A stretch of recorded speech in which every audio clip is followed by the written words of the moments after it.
from the Yard Dawgs Podcast studio. A show for the fans, by the fans. Talking all things Cleveland Browns, from our mic to your ears. With your hosts, Jason Hand and Mikey P.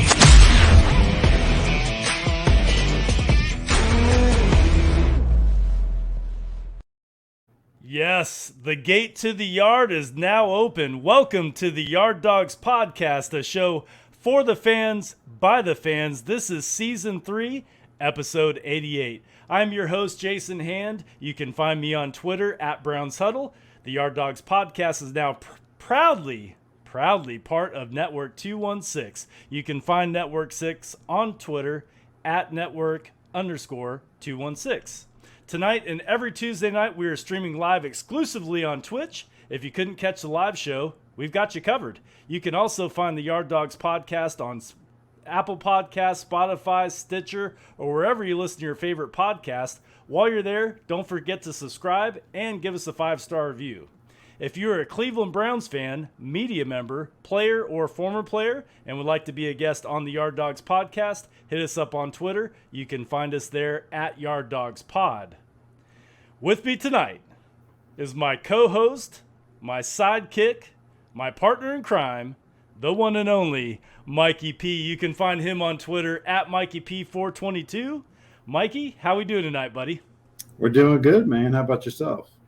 Fantastic. We're getting into fantasy football season, and this show is dedicated strictly to fantasy football. We really don't have a lot of Browns news to talk about, so we're going to talk about fantasy football tonight and get everybody ready for this year. Absolutely. Live comments, questions are encouraged here on the Yard Dawgs Podcast. I was just looking for that word, encouraged. If you'd like to be part of the show, you can find the link in the comments for Network 216. Go ahead and click on that link, and that will bring you in our waiting room, and we will bring you right in the show. The Twitch channel, so we have a Twitch channel on Network 216. If you'd like to support the show, you can do so by subscribing to Network 216 Twitch page. It's $5.99 a month. That's about 20 cents per day. And it can also be free by linking it to your Amazon Prime account. We're working hard to bring Cleveland sports content directly to the audience and to the show. So we have a great lineup of shows. It's growing every single day, Mikey P. We're excited about Network 216. Following this show at 8 o'clock, you got the Barking Brown Show with Jacob Roach, Nick Carnes, and Ed in Columbus. We also have the Faithful Dogs Podcast with Zach DeFranco, Tyler Johnson, and Jack Robinson. And At the Corner Podcast, there's your Guardians podcast, just brand new with Zach and Chuck. We're very excited about that. And the Petty Eddie Podcast with Eddie Mack is going to be kicking off again here very soon. Mikey P, it was announced last night we have a new show joining Network 216. That's Grant P and Maddie G betting show. Yeah, every night it's going to be, I believe tomorrow is our first show. It's going to be on 9:30. They're going to go over, daily fantasy, daily betting lines. Yep. So tune in and then hopefully win some money there. We also, it's not just going to be Cleveland. We're going to have, we're looking potentially Ohio State show coming down the pipe. And I believe we're finalizing a Columbus Blue Jackets show coming on for all you hockey fans out there. So lots of content coming your way. We also got writers, that are part of the Network 216. They're bringing you great content, led by Grant Puskar, Eddie Mack, and Mac the Buffalo. They're putting out some amazing content right now, as we're getting ready to kick off the season. So more to come, and we can't wait to share all the information and all the stories and all the fun stuff with you guys, and just get bigger and better every day. Yeah, and there's some benefits to subscribing to Network 216. A lot of really cool benefits. You can watch the shows ad-free, because everybody loves to watch ads, right? No. So you can watch them ad-free by subscribing. Also, you unlock channel rewards, including drawings for subscriber Ohio prize packs. We recently just gave away an Amari Cooper jersey and 4 tickets to Browns training camp. I believe that's going to be August 5th that those tickets were for. Those were just given away on the weekly exclusive that we had this past weekend. So by subscribing to Network 216, you got a lot of free stuff, a lot of cool stuff coming your way. Absolutely. And I'm going to training camp next week, so there's no telling what I may bring back. I can't wait. I can't wait. We have also partnered with Underdog Fantasy. Mikey P, you want to tell us about that? Yeah, we're a proud partner with Underdog Fantasy. Underdog Fantasy, of course, is the easiest play to play fantasy football. If you're like most people and love to play daily fantasy and also love to win cash, everybody loves to win a little bit of money. Underdog Fantasy is definitely for you. Best Ball Mania costs $25 to enter, lasts all season long. Underdog is going to match your initial deposit. So this is the great thing, up to $100 by using promo code 216. So make sure you do use code 216. So if you deposit $50, that $50 turns into $100. If you deposit $100, now you got $200. It just has to be a minimum of $10 for them to match your deposit, and it goes all the way up to $100. Just you got to remember to use code 216 and then draft your Best Ball Mania 3 team today. And some of these Best Ball Manias, like you're talking about $1 million winners in some of these prize giveaways. So some huge opportunities to have some fun, play some fantasy, and win some money. Everybody could use money right now, especially with inflation the way it is and gas prices. Fantasy football is big business. Absolutely. It has really made football fun. Even people that that aren't necessarily fans of football, they're into fantasy. They keep up with players and stats, and everybody loves money. So and online betting is coming to Ohio at the first part of 2023. So we're only a few months out from that, and that's going to be a game changer for the state of Ohio. It definitely is. Well, we have a great guest tonight, Mikey P. Fantasy football, a lot of the drafts are going to be starting. I just got an email tonight that my draft is going to happen right before the last preseason game. So everybody's gearing up for their fantasy football drafts, getting all their boards ready, just like the war room, right, for fantasy football. We have a guest tonight. He's a fantasy football expert. He's a writer for Gridiron Experts, Doug Moore. Doug Moore will help you get ready to draft a championship team for your fantasy football leagues. So I'm definitely excited for this show. We're going to talk about draft strategies. We're going to talk about top players and all the positions that are important for fantasy football. So let's go ahead and bring him in now. Doug, welcome to the Yard. Thanks for having me, guys. Hey, what's going on, man? Not much. Just getting pumped for fantasy season. It's all such a long off season that it's finally upon us now to really talk seriously. So it's exciting. I know it's like that. You get that end of July, beginning of August, that the itch starts coming, and when August hits, it's like it's on. You get the preseason games rolling. Honestly, like it starts for me. Like the NFL draft is like my Christmas. And so as soon as that's over, end of April, early May, like you got the itch. You want to start going now, and just you're still quite a few months away, 4 months before any regular season. So it's a long off season. It sucks, but it's here now, so it's exciting. It is exciting, no doubt about it. If you're not prepared yet, don't fear. We have this great show tonight for fantasy football with Doug Moore. So, Doug, drafts are about to happen, as we just mentioned.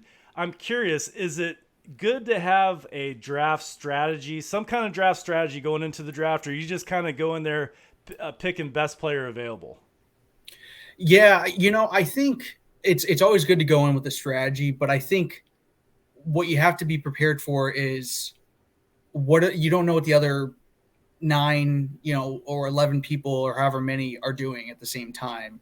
So you could go in there with an idea of the guys you want to target, and that's all well and good until, someone goes and takes, Gronk 3rd overall, who knows? But, this is probably more a few years ago. I'm probably dating myself a little bit, but it's more so that you have to be ready to be able to adjust. It's good to have strategy, to do research, absolutely required, I think.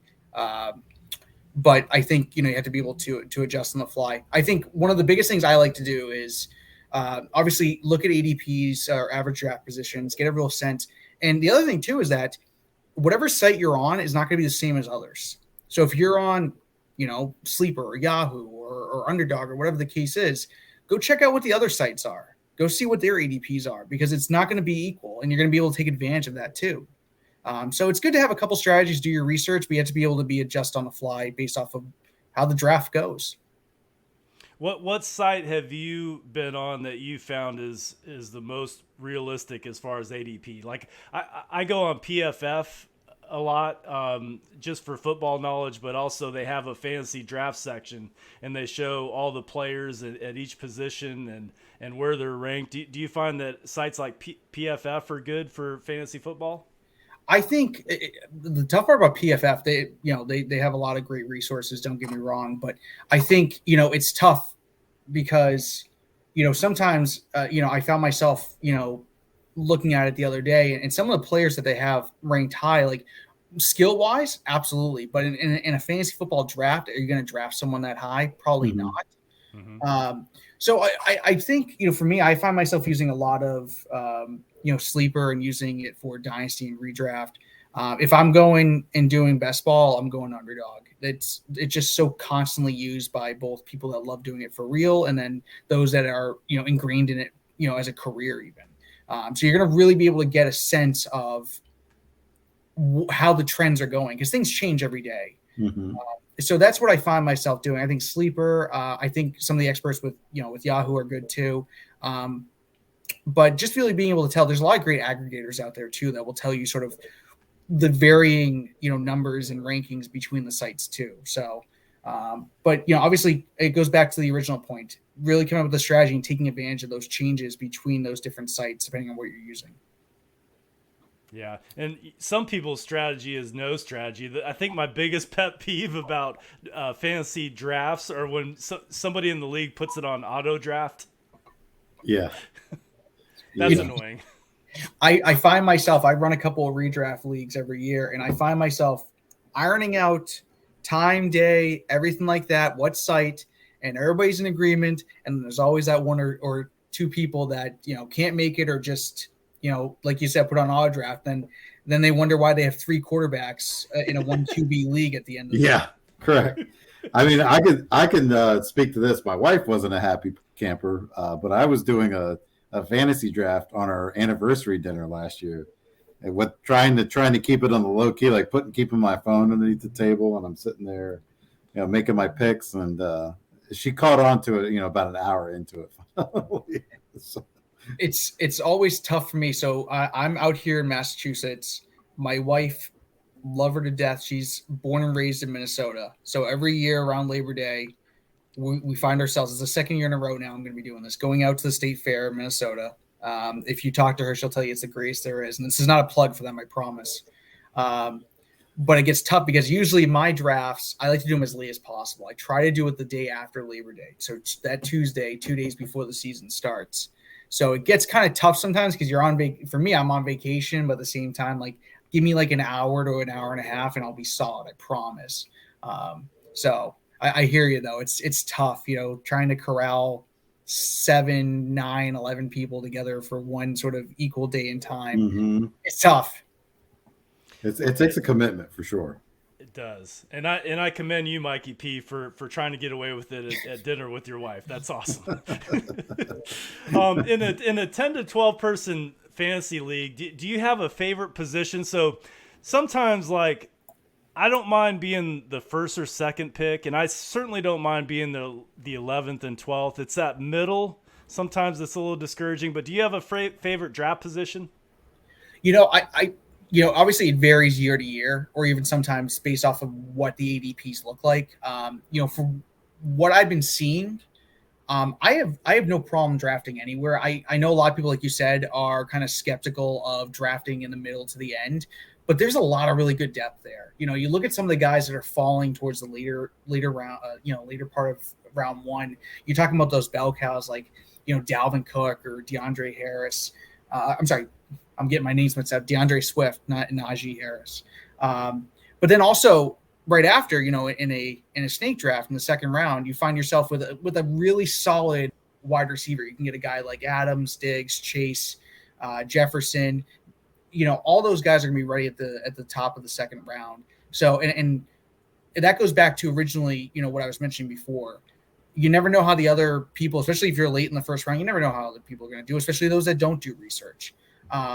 But at the top of the round, there's a lot of volatility. You talk about a guy like Jonathan Taylor at the top. I think he's the number one guy. Yeah.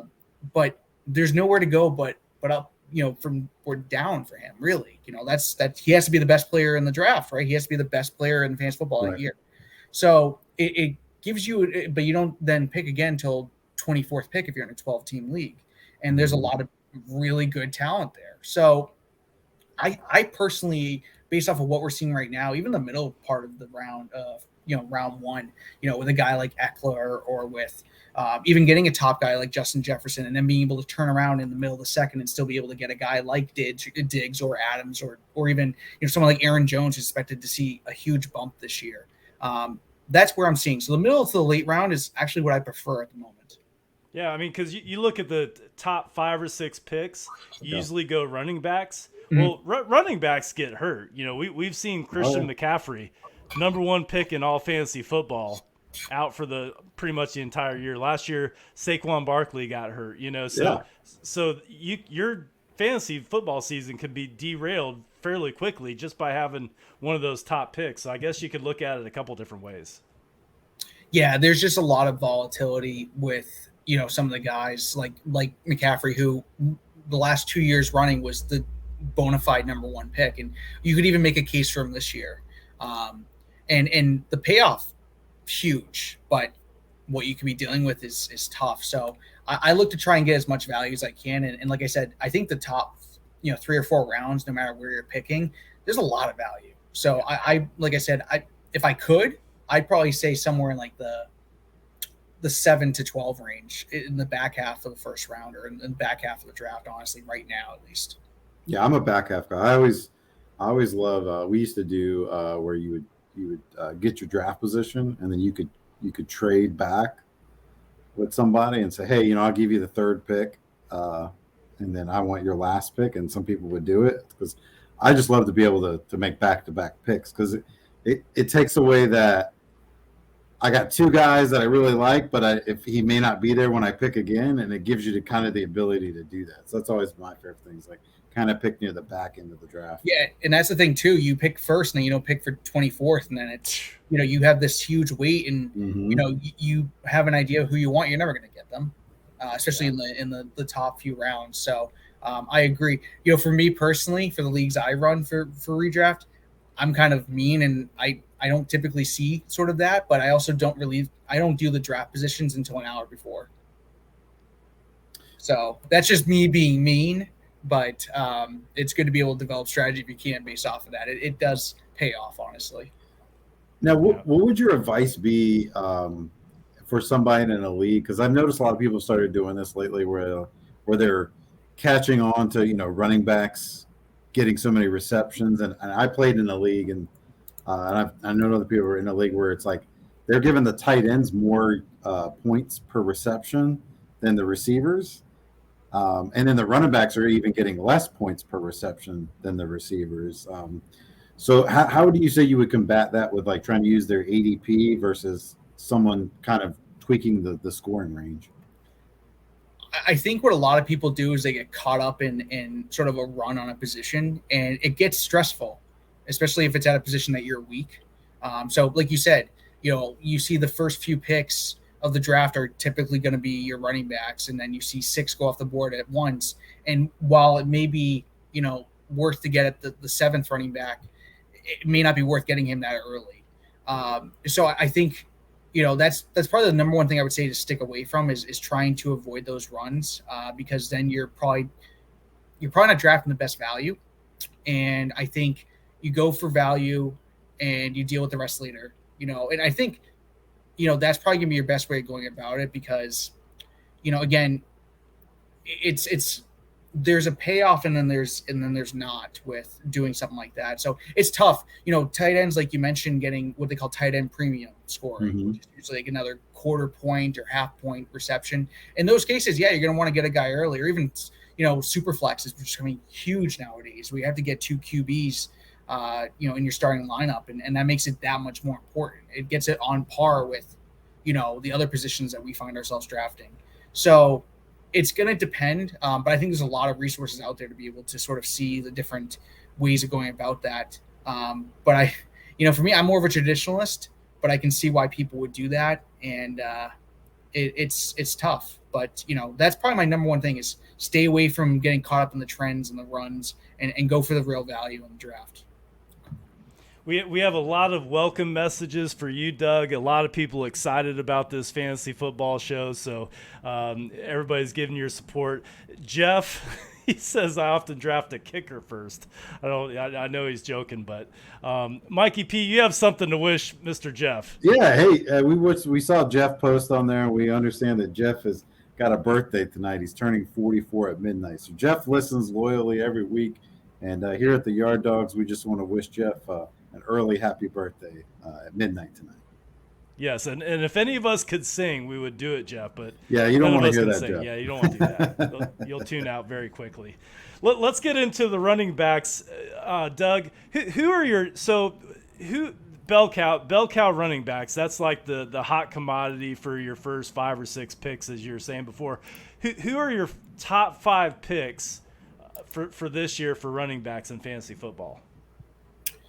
Yeah, so I think there's most people are going to probably say that Jonathan Taylor is going to be your number one guy, and I think you almost have to take him number one if you have the opportunity to. I'm still a believer in Christian McCaffrey. If you look at what he does when he's on the field, and I know he's missed a lot of time, I get that, but if you look at what he does on the field, he just puts up points. He's so heavily used in the receiving game, and just he's so electric with the ball in his hands that I think if you look at the percentages of those that have 20-plus point games versus how many they played, like McCaffrey clears the board of everybody else. So I can't blame someone for going Christian McCaffrey 1 and JT 2.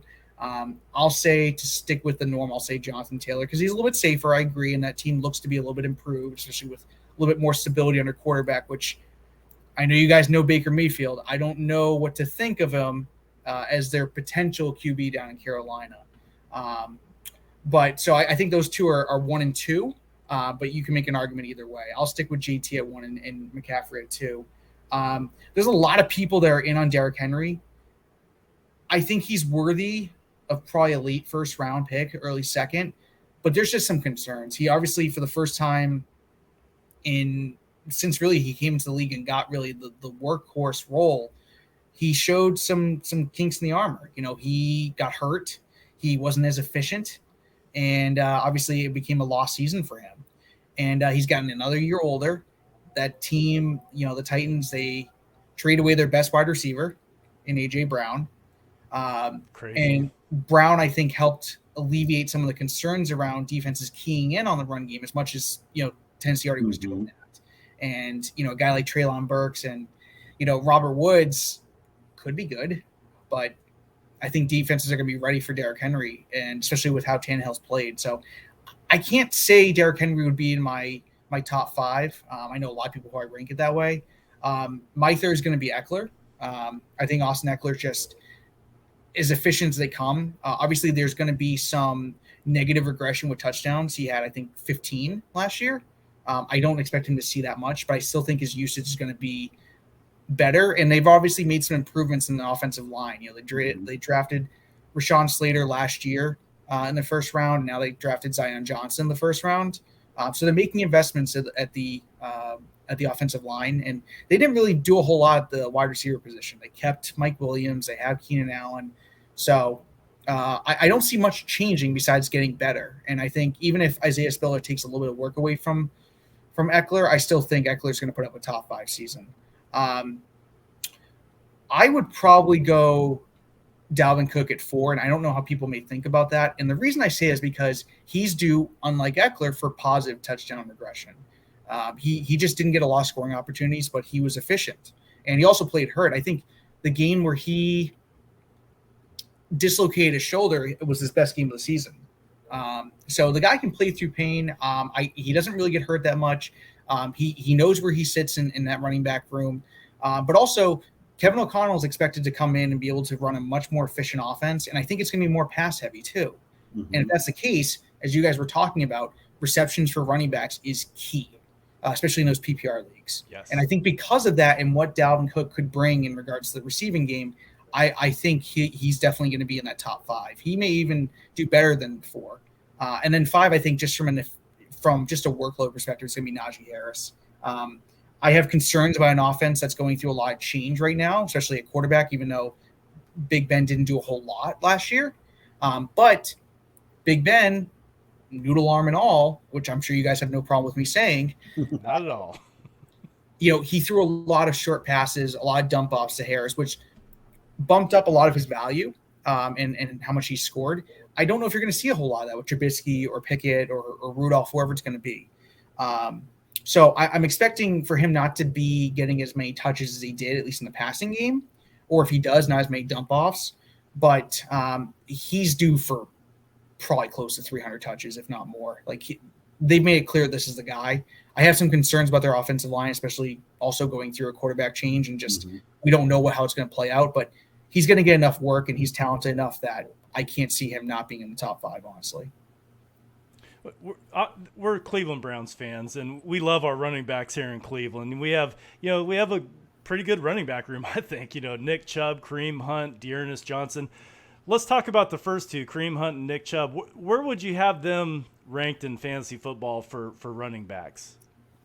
It's so tough. Nick Chubb is one of my favorite players, honestly. He really is. And as much as I love him, and I think he's arguably a top 3 running back in regards to talent, it's just this situation makes it so difficult fantasy-wise because Chubb sees a lot of work, but Hunt also sees a lot of work in the passing game, which in the PPR league, that's going to hurt Chubb. He's going to probably be on the outside looking in the top 10 running backs. I still think he's a guy you can comfortably have as a top 24, or I should say RB2, whether it be PPR or non-PPR. But unless there's an injury or something, or say Hunt gets traded in a contract year or something like that, I can't see either guy comfortably being in the top 10.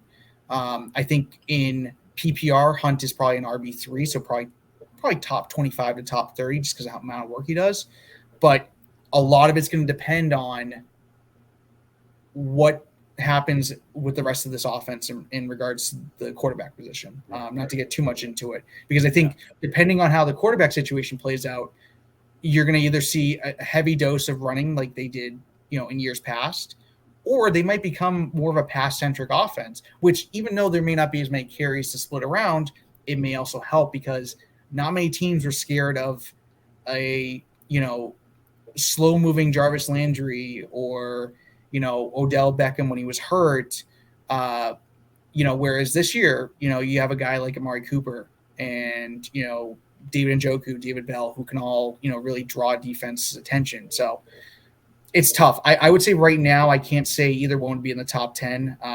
Chubb, I think, is the better of the two. But with them both being there and being healthy, it's kind of negating sort of their value a little bit. Probably a good RB2 is, I guess, what you're saying. I would say Chubb is probably a low-end RB1. Hunt, you can make an argument in PPR leagues to be a low-end RB2. I wouldn't feel comfortable as him being my RB2. Yeah. As an RB3 or flex, I'd feel pretty good about it. Yeah.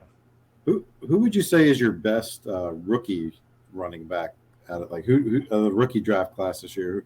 Who's that one rookie that people aren't really looking at that you say you should pay attention to? The ones that are not, I would say the one I believe is going to do the best is Breece Hall. I think he was the best running back in this class, and I think it's tough because Michael Carter played well last year, but I still think Breece Hall is, someone that they're going to give a lot of work to. So I think he's probably my top rookie running back. I'm probably going to butcher the name. Tyler Algier down in Atlanta is a guy that could see a lot of work. It's going to come down to how much they really use Cordell Patterson in the run game. Obviously, they re-signed him to a decent deal for someone his age and what he had done. Mm-hmm. But I think if he can step up and really take a lot of the work off, especially if Patterson, as we saw last year, really slowed down and didn't get as much work later on the season, I think you could see him step up, especially in the second half. Plus, this is a team that's going through transition. You have Marcus Mariota, who's a bridge quarterback. You have a guy in Desmond Ridder, who knows if he's going to be the guy. You drafted Drake. Like, this is a team going through transition, and they're not going for the Super Bowl. They're going to go for trying to figure out who sticks out and who steps up. And I think that's a guy who could do that. Well, let's move into quarterbacks. I have a question. So when is it okay to draft a quarterback? I know a lot of people, mid rounds, maybe even later rounds, but when is it cool to draft a quarterback? Honestly, it's so many years. It's always been, you can sit on a quarterback. And I personally would probably not go for a quarterback before, in a normal 12-team draft, PPR, I would probably say you're looking at round 4 is probably the earliest I would look. I think Josh Allen's the top guy for sure. Just he does really well. Not only as a passer, and he's really stepped up year after year, but also he does give you some juice with his legs. I would say, though, probably anything before round 4 at the earliest would probably be a little too high for me. But I would say I don't blame someone for going after a quarterback early because there's a lot of volatility with the position. But even the top 10, even guys that are in the top 11 to 13, they all have top 10, top 8 potential. So it's very deep as well. So it depends on, how your team is shaping out. If you're sitting well at the other positions, I don't blame them going after it because quarterbacks historically have scored more points than any other position. So They got to mean something. Who are your top fantasy QBs for 2022? Yeah, I think for me, Josh Allen's absolutely number one. I don't expect there to be a whole lot of drop off in that team. You still have Stephon Diggs. You got rid of Cole Beasley, but I still expect, Gabriel Davis to be, just as good, if not better. They brought in Jamison Crowder, who I think is a really good third option. Dawson Knox is still there. So I think Josh Allen's going to be my number one. A lot of people are down on Patrick Mahomes this year, especially after trading Tyreek Hill. I might not put him in my number 2, but if not, he's my number 3. So I would say probably right now, I'd say Herbert is my number 2. Even though he doesn't run or scramble a whole lot and get a lot of points with his legs, he gets some.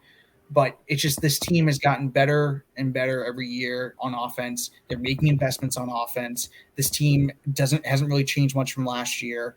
And we've just seen a lot of development from Herbert. I just really hope that they continue to let him pass more and more because there are some times where they seem to rely a lot on Eckler in the run game. And if there's a way to sort of even that out a little bit, it's going to see more for Herbert. So I'm going to say Herbert's my number 2. Mahomes my number 3. They're very heavy pass neutral team. You're going to see them pass a lot, even when they're up, sort of like Tampa Bay. And Mahomes, he's going to take a hit. He lost Tyreek Hill. He lost one of the most dynamic wide receivers. Travis Kelce is another year older. But I think between everything that they gave, or what they received, I should say, in free agency between Juju Smith-Schuster, Sky Moore, Marquez Scadling Green. I think there's enough to make him just as valuable, especially because of how you looked at how they were using Tyreek Hill a lot last year. They weren't using him as much of a deep threat last year. He got a lot of balls at the line of scrimmage or right after it, and they weren't really using him the right way. So I think it may not be top end talent, but they got a lot of depth there now. I think that will help sort of mitigate that.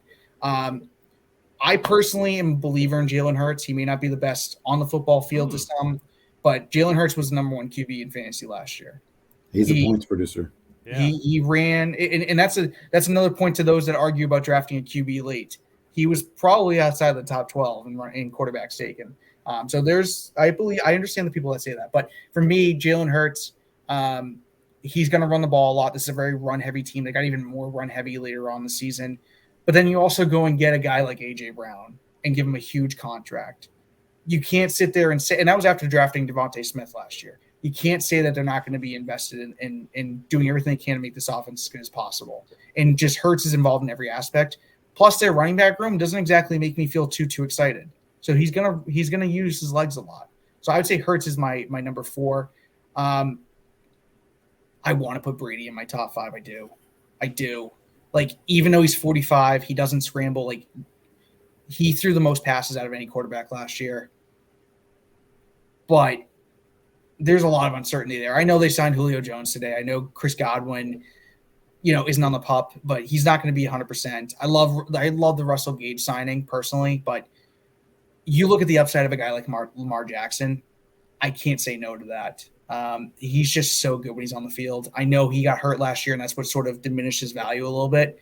But he even more so than Hurts, he gets so many points with his legs. And because of that and just how this offense, sort of goes together, I have to put him as my number 5 over Brady or a guy like Kyler or Russell Wilson even.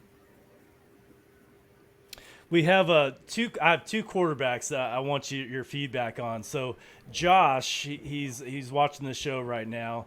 He's curious on your thoughts. What do you do with a guy like Desean Watson?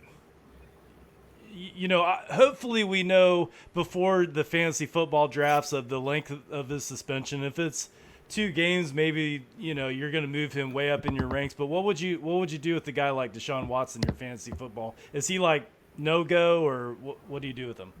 Yeah, I mean, what's so tough is that it could be no games, it could be 2 games, and just talking strictly suspension-wise and how many games you could see, you could even see a whole year. Who knows? I would say in a 1 QB league that has decent bench depth, more than 5 spots, I don't mind drafting him later on. I can't trust him right here and now with so much uncertainty of him being my guy week 1 or him being the guy I draft first at quarterback. Unless I'm getting another guy who is a known starter and can at least put up above replacement level for some time. But it's just so tough. Like in a 2 QB league, you can't pass up his upside.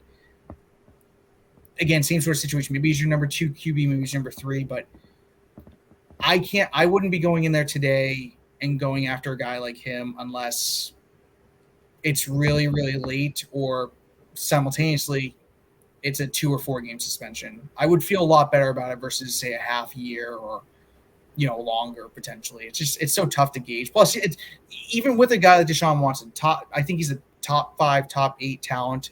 He's still very young. He obviously didn't play last year. He's a couple years removed from a knee injury. He played in a really bad situation. I think he's very talented, but at the same time, no matter how talented he is, this is a new team for him. This is a brand new team. He's never worked with really many of these guys in a live NFL game, so there's always that element too, even beyond just him as a talent. So the juice got to be worth the squeeze, and right now it's probably not. Yeah, so in one of my leagues, I'm in a keeper league, and if you draft a player from the 10th round on, you can keep him for 5 years. So a guy like Desean Watson, on your very last pick, I would take a flyer on him for sure because we know he's going to play eventually. So especially if you have like a keeper league or someone, that could be major value there. Absolutely. Yeah, that's that sort of strategy when you're in the later rounds and you're just trying to go for upside later on, he's absolutely a guy I would target. But yeah, single-digit rounds in a 1 QB league, I can't get behind. Yeah. The other quarterback I was curious about is Trevor Lawrence. A lot of people are talking about the Jags, like they're going to be a better team this year. They have a new coach, Peterson, right? Doug Peterson. So he's good with quarterbacks. Where do you put a guy like Trevor Lawrence? Last year's rookie year, he really didn't play well, but where would you put a QB like that?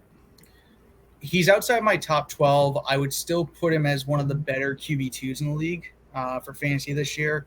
That offense was just awful.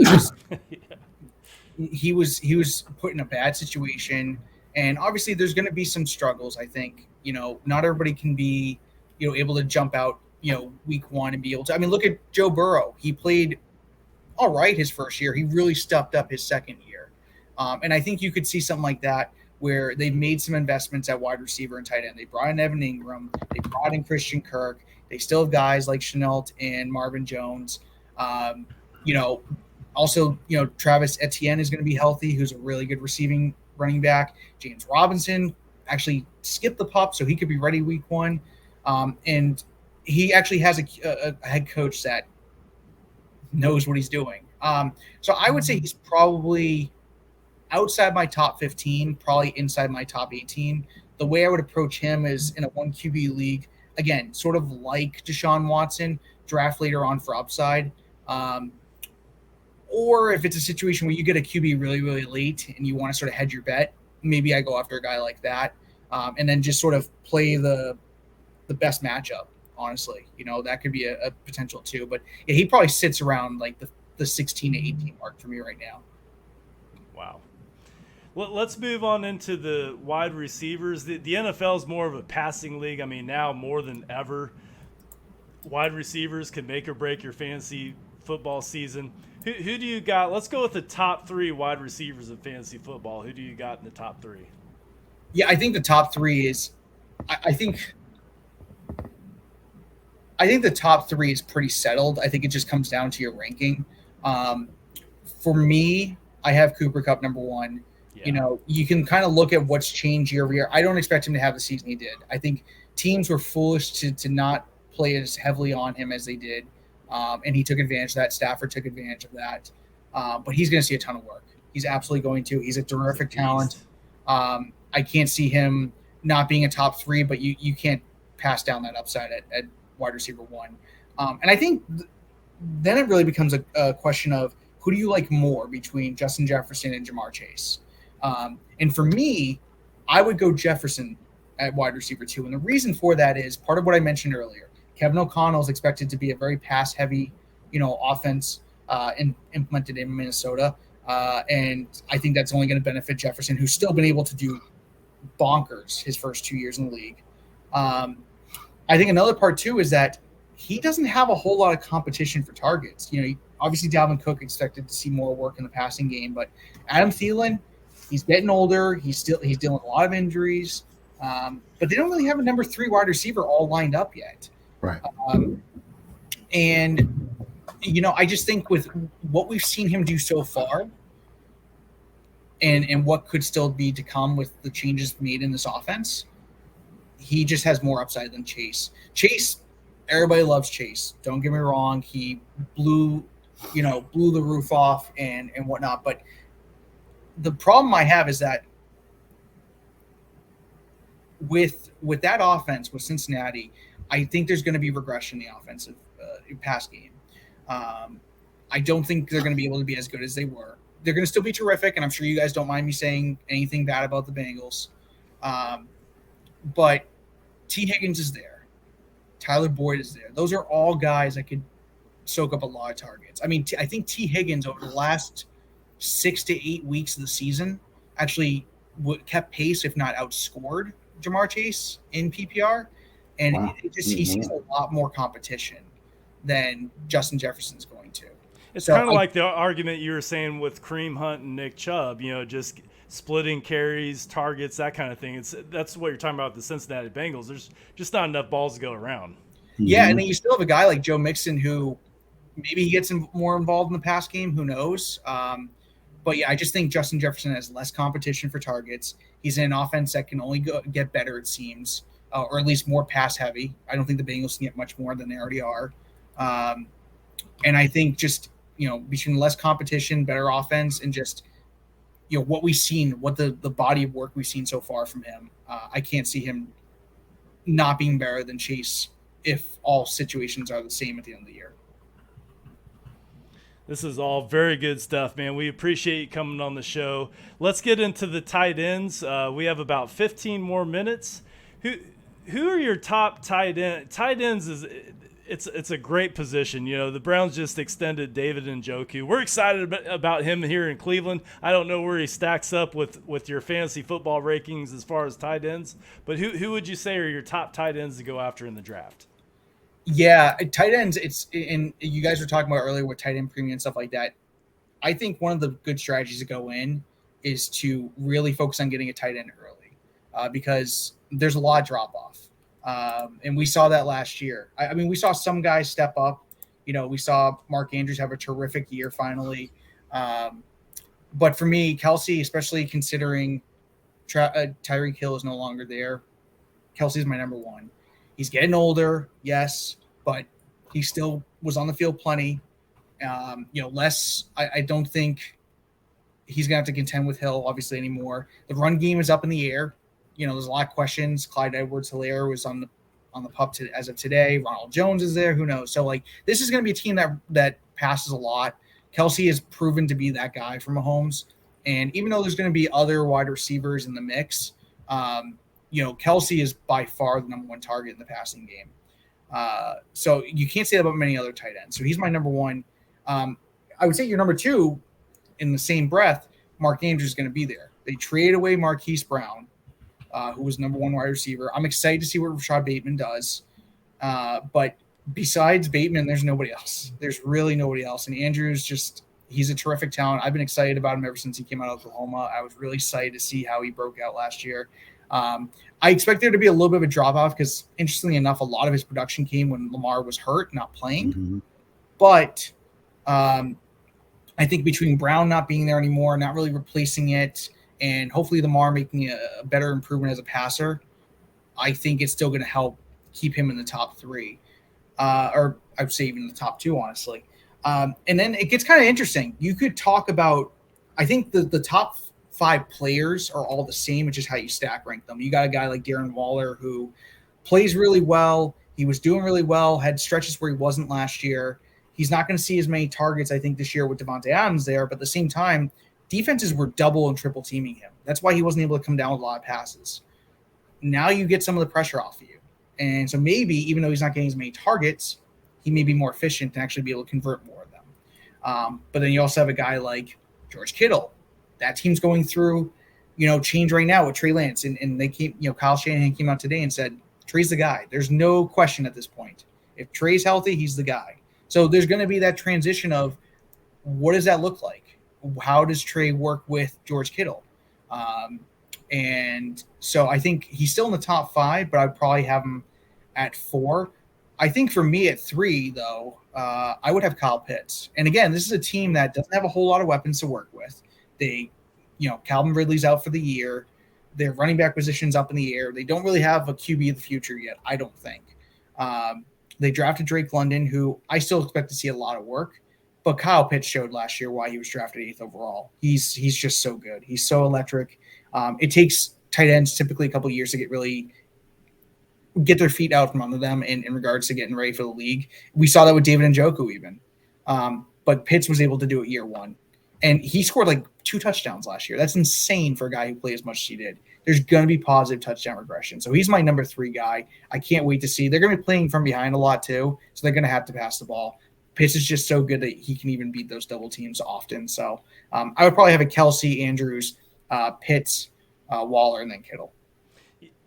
Tight end, it's an interesting position because when you're in the middle of your draft, it's stressful and you're looking at wide receivers, you're looking at running backs, quarterbacks. Sometimes you can forget about that tight end position. And you had mentioned that drafting a tight end early could be valuable because there's a big drop-off. You could really get caught with your pants down. I know last year I found myself streaming a tight end, towards the end of the year, and that is not a place you want to be. No doubt about that.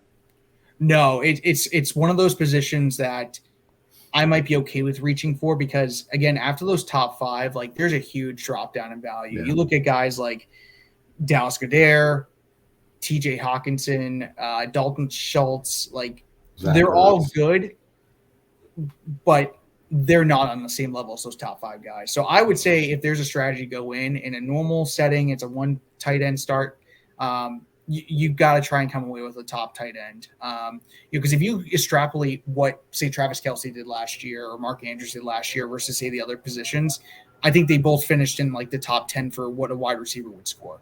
So it's not like it's a bad position. It's just there's so much less depth than the others, like wide receiver, like running back, quarterback and whatnot, that, you kind of have to really focus on tight end early if you want to hopefully be able to keep pace with everybody else. Let's say that you don't get the tight end that you want, or wide receiver, running back. Let's talk about trades. Some fantasy owners trade often, like a lot. You'll get trade requests from this guy repeatedly. He's just always trading in the league. And then some fantasy owners don't trade at all. That's just they just don't do it, and they never accept a trade. Where do you stand? Do you think that trading often is valuable, or could you get yourself in trouble by doing that? Well, so I feel like you're personally attacking me because I am the first guy. I think one of my redrafts last year, I think at the end of the year, from when I drafted to the end of it, I think I had one player that was on the original roster. Wow. And so I'm a guy who likes to trade often. Personally, I mean, it's exciting, man. It's exciting. And it can definitely get you sometimes in trouble. I've definitely made moves that if you don't, if I'd hold off a little bit longer, or if we'd hold off a little bit longer to hopefully see them bounce back a little bit, or even to try and have them have another good performance wherever I trade away to try and get even more back. I think that could have helped. So I think hindsight being 2020, that's going to happen with someone who trades as much as maybe I do in redraft leagues. But yeah, I think you have to always be checking out the market and seeing what's available, what other teams need. Injuries happen. We can never predict them 100%. You look at guys like Allen Robinson last year. He was drafted in the top 20, I believe, and he finished outside the top 50. So there are going to be guys that let you down. So I'm always looking. Maybe I look a little bit too much, but if you're not going to be trading a whole lot, it's either because your team is really rock solid, or I don't know. That's probably the only thing. But waiver wire is just as important too. Yes. Do you look at the team that you're trying to trade with? Do you look at their roster and go, okay, he's a little weak there. I've got somebody that I can send his way for this player. I mean, do you look at their roster personally and go, let me see how I can help him, and inevitably it'll help me? I think like when I get a trade request, I'm automatically thinking, okay, this guy's trying to throw me a crap sandwich for for my football players. But what is in your mind when you're throwing a trade? Yeah, so I feel like a lot of people I'm in trade in leagues with probably feel that way a lot with my offers. I try not to always give, I think this is a good thing in life. Never make my first offer the best one. Yeah. But yeah, I think you have to. You can't go and say you need a running back. You go to a team that's, plenty on running back, and you'll say, I'm going to trade you Lamar Jackson when they already have Josh Allen. Like, that doesn't benefit them in a 1 QB league. So you obviously have to be considerate and mindful of, if I'm looking to trade with this other team, what can they possibly need from me? Where are my strengths versus where their weaknesses? And hopefully those line up. So that way, what they're weak at, I'm strong at, and vice versa. So I think you have to be. Otherwise, what's the point? Like, you have to be able to do a little bit of research. And otherwise, it also kind of, over a 16, 17-week season, you're talking 4 months. It's a long season. People are probably going to sour on you a little bit if you don't take the time to do something like that. Yeah.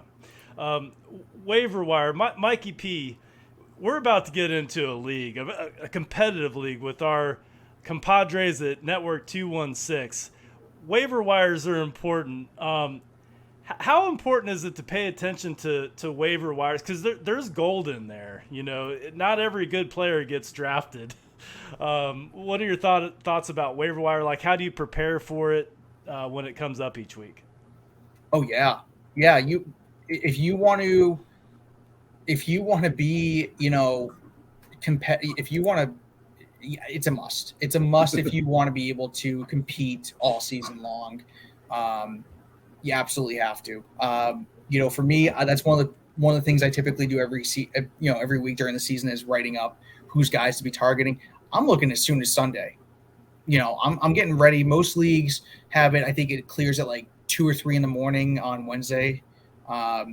You got to be ready. You have to be, absolutely. You never know who's going to pop up. Look at a guy like Amon-Ra St. Brown from Detroit. Mm-hmm. People didn't draft him. People didn't think that he was going to be a whole lot. And in the last, I think, 6 weeks of the season, he was in the top. I want to say he was in the top 3 for wide receiver scoring. Wow. Like you never know, and so you have to be. I think you can't win it. You can't win a league in a draft, and I don't think you can without properly paying attention to the waiver wires. I think you have to. I can't see a way that you're not paying attention to them and still coming out with the trophy or the win at the end of the year.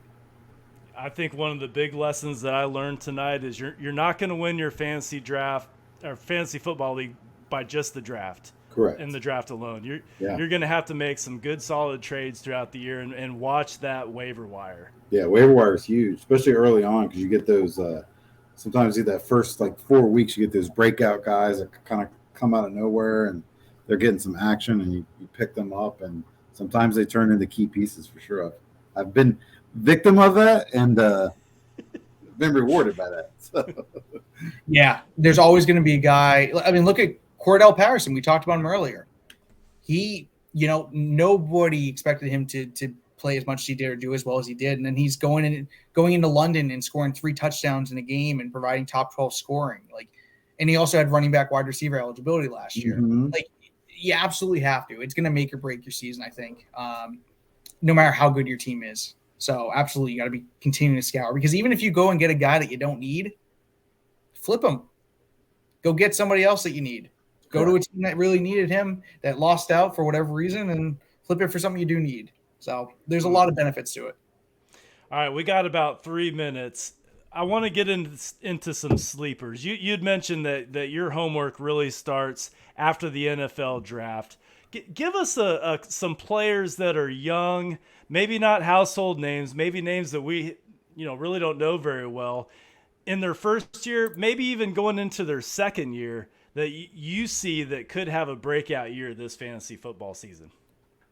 Yeah, so I'll try to give one for each position. I think for me, if you look at the players that are in their rookie or second year, their sophomore season in the NFL, I think at quarterback you have to go with Trey Lance. And the reason I say Trey Lance, and this is a popular name, it's people know who he is, especially in fantasy football, but quarterbacks that scramble are cheat codes. They are terrific. They don't have to put up 300 yards and 3 touchdowns in the air to put up a top 10 week. If they run for 50 yards, that's plenty, and being able to sort of, level off with, whatever it is. And I think Trey Lance is a guy who we saw in 1 week. He was, I think, 2 yards away from being a top 10 week, even in a bad season. So he's a guy who, even today, on this day, Kyle Shanahan said he's the guy. So we know for a fact he's going to be the starter. He's got some weapons to work with. He's got George Kittle. He's got Deebo Samuel. He's got Brandon Ayuk. That really good running game to help sort of take some of the pressure off of him. And they're going to let him run. He doesn't have to be a terrific passer. Look at what Jalen Hurts did. Jalen Hurts was not a guy who put up a great passing year last year, but he ran so much with the ball. He was still the best quarterback in the fantasy football league last year. So Trey Lance is my guy. For running back, I think he's not really necessarily a sleeper, but I think especially for someone who didn't play at all last year versus say now getting to play this year, Travis Etienne is a guy I'm looking at.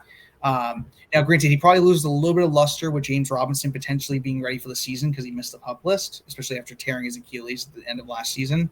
But Etienne is just such a terrific talent. People are going to forget that because he didn't play it all last year. And he's going to be a huge piece into helping, Jacksonville turn it around. So he's probably going to see a lot of receiving work and a good amount of work, outside the red zone. I think Robinson will still maintain that, but running back receivers or, running back receptions is kind of like quarterbacks that run. It's valuable that way. Going through to wide receiver, he's not a young guy, but I love Russell Gage this year. Even if Chris Godwin and Julio Jones are there week 1, Russell Gage did really, really well. They gave him, over $10 million a year. And even if he's their number 3 wide receiver, that was a valuable spot for fantasy. Look at what Antonio Brown did last year as a number 3 guy. He put up plenty of fantasy points, especially with how much Tampa throws the ball. Gage is going to see plenty of work. At tight end, it's a Brown show. I like David Njoku. I think a lot of it's going to come down to what happens at the quarterback position. Brissett to Watson is a huge drop-off. I get that. Or I should say the other way around. So it depends a lot, like every other Browns player, on what happens with him. But Njoku is a guy that he was given the keys. He got a big contract. They got rid of Austin Hooper. And they don't have a whole lot to work with besides Cooper and David Bell and Kareem Hunt. So he can absolutely step up and have a top 12 season. Yeah, some are predicting him to be our number 2 receiver, David Njoku. So I wouldn't be surprised. I love David Bell. I loved him coming out of Purdue. But I would not be surprised. Njoku's just so athletic. And we saw glimmers of that last year and years past. And I'm really excited to see what he does now. I mean, you got Harrison Bryant still there, and I know he used a lot of 2 tight end sets, but Njoku's going to be that receiver. He's going to be the guy that they look at. I just remember the season that Fells, like old man Fells, had with Desean Watson, and I'm like, if a guy like Fells can do that well with him, I just can imagine what Njoku can do. Not just for the Browns, but for fantasy wise too. Yeah, and I think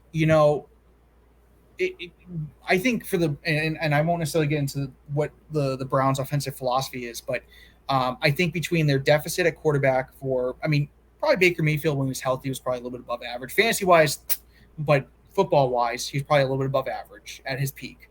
But I think especially with also the lack of weapons that they had in the passing game, like Odell and Jarvis Landry were good, but they also weren't at the prime of their careers when they joined Cleveland. Right. I think that also tailored a lot of as to why Stefanski and that team ran as much as they did. So I think if you have a guy like Watson, or even when Watson steps up and actually is on the field with a true number 1 like Amari Cooper, a guy who I think is underrated in David Bell, a really athletic tight end in David Njoku. You look at a guy like Jonathan Peoples-Jones.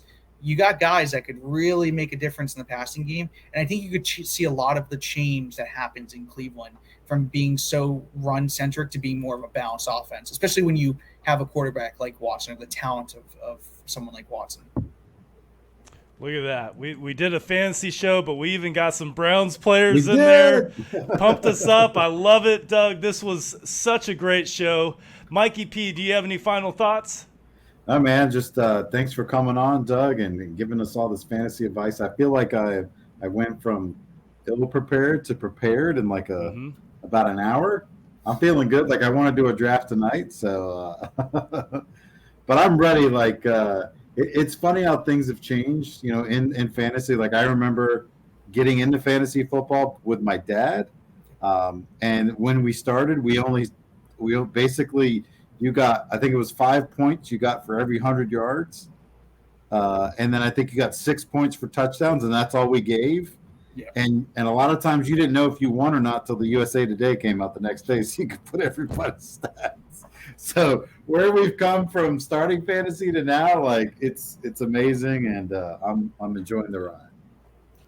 Yeah, it's so exciting. I love this time of year. My wife hates it because it takes away one day of the week. Or honestly, football takes up now. Three days, and even later in the season takes up 4 with Saturday games. So, Sundays are, Christmas Day games now, and Thanksgiving Day games, and New Year's Day games. It's like, and I'm all about it too.